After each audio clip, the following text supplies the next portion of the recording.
बहुत अकेला हूँ। ये दुनिया बहुत बड़ी है और कहते हैं कि इस दुनिया में जीने वाले हर इंसान के अंदर अलग अलग खूबियाँ भरी पड़ी है। कोई शक्ल से अच्छा है लेकिन अकल से कमज़ोर है, तो कोई दिखने में एवरेज है लेकिन उसका दिमाग बहुत तेज़ है। इन्हीं लोगों में से कुछ लोग ऐसे भी होते हैं जिन्हें लोगों के बीच में रहना बहुत पसंद होता है। इन लोगों के हिसाब से लोगों के बीच में रहने से दुनियादारी का बहुत ज़्यादा ज्ञान प्राप्त होता है, लेकिन हर इंसान इसी तरह सोचे ऐसा तो पॉसिबल नहीं हो सकता। किसी को लोगों के बीच में रहना पसंद नहीं होता, शायद मैं भी उन्हीं में से एक हूँ और इसीलिए मैं अकेला हूँ।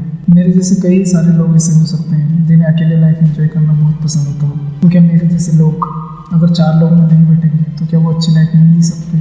क्या उन्हें दुनियादारी का ज्ञान प्राप्त नहीं होगा? सबसे पहले आप एक बात दिमाग में बिठा लीजिए कि आपको अपनी ज़िंदगी किस तरह से जीनी है उसी तरह से जियो।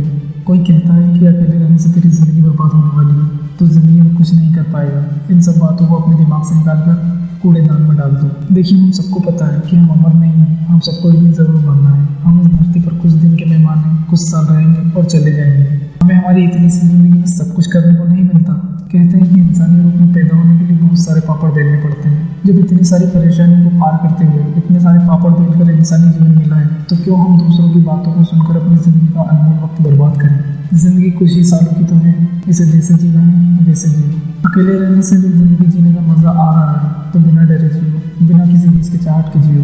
कोई अगर ये कहे कि अकेलेपन से एक सक्सेसफुल लाइफ नहीं बनाई जा सकती, तो आज मैं आपको एक रियल लाइफ स्टोरी बताता हूँ। मेरा एक दोस्त है, वो मेरे गांव में ही रहता है। ग्रेजुएशन कंप्लीट होने के बाद वो शहर में रहने चला गया और वहाँ कंपटीशन एग्जाम्स की तैयारी करने लगा। वो वहाँ रात दिन सिर्फ पढ़ाई करता।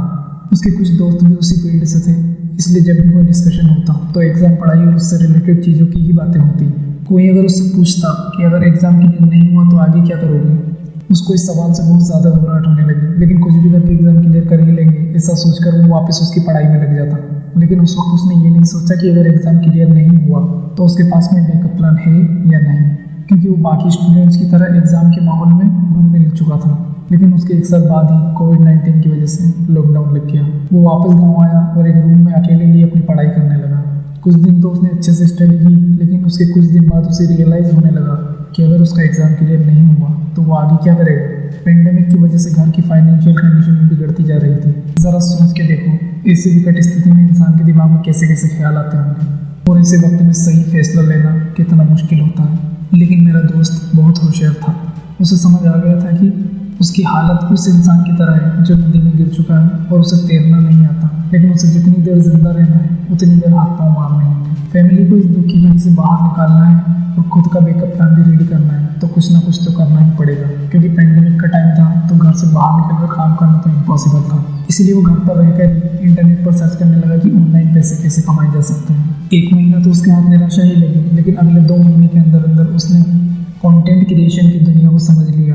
सच बता रहा हूँ, उसे बस राइटिंग करने का शौक था। जहाँ लोग अपने शौक को शौक तक ही सीमित रखते हैं, उसने अपने शौक को ही अपनी ज़िंदगी बना डाली और आज वो एक सक्सेसफुल कंटेंट राइटर है। उसने लोगों के बीच दुनियादारी को सीखने से ज़्यादा अपने अकेलेपन में अपनी ज़िंदगी को सक्सेसफुल बनाने पर जोर दिया और बहुत ही कम वक्त में उसने अपनी ज़िंदगी को सक्सेसफुल भी बना लिया।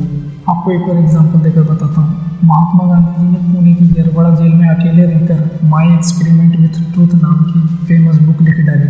इसलिए दोस्तों, मैं आप सबसे यही कहना चाहता हूँ कि अपने अकेलेपन को अपनी ताकत बनाओ, ना कि